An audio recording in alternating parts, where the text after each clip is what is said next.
Friends, இது எதுக்குன்னா biscuit கொஞ்சம் ஒரு கவரில் வச்சுருக்கோம்.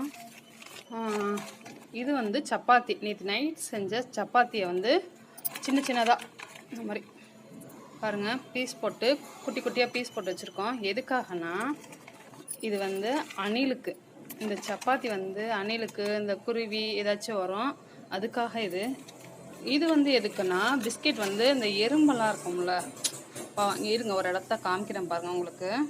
எறும்புக்காக எங்கள் அப்பா இதெல்லாம் தினைக்கும் எங்கள் அப்பா செய்வார். நான் அந்த மாடுங்களுக்கு வரும்போது நான் சாதம், நாய் வரும்போது பிஸ்கெட்ஸ்லாம் போட்டுருவேன். இது வந்து நாங்கள் எப்பயுமே செய்கிறது, இதை நாங்கள் எப்பயுமே ஃபாலோ பண்ணிட்டு தான் இருக்கோம், இனியும் முடிக்கும். இது வந்து ஒரு எனக்கு தெரிஞ்சு அப்பா செஞ்சுக்கிட்டு இருக்காரு. ஒரு நிமிஷம் இருங்க வரேன், நான் எறும்பு சாப்பிட்றத காமிக்கிறேன். இங்கே பாருங்கள், இது பாருங்கள் பிஸ்கெட்ஸ் இங்கே வச்சுருக்கோம் பாருங்கள், எறும்புக்காக. இன்னொரு இடம் இருக்குது, இது ஒரு இடம் எவ்வளோ இருக்குது பாருங்கள். சப்பாத்தி எல்லாம் அது வந்து இந்த ஆப்போசிட்டில் கார் நிற்கிறதுல அங்கே தான்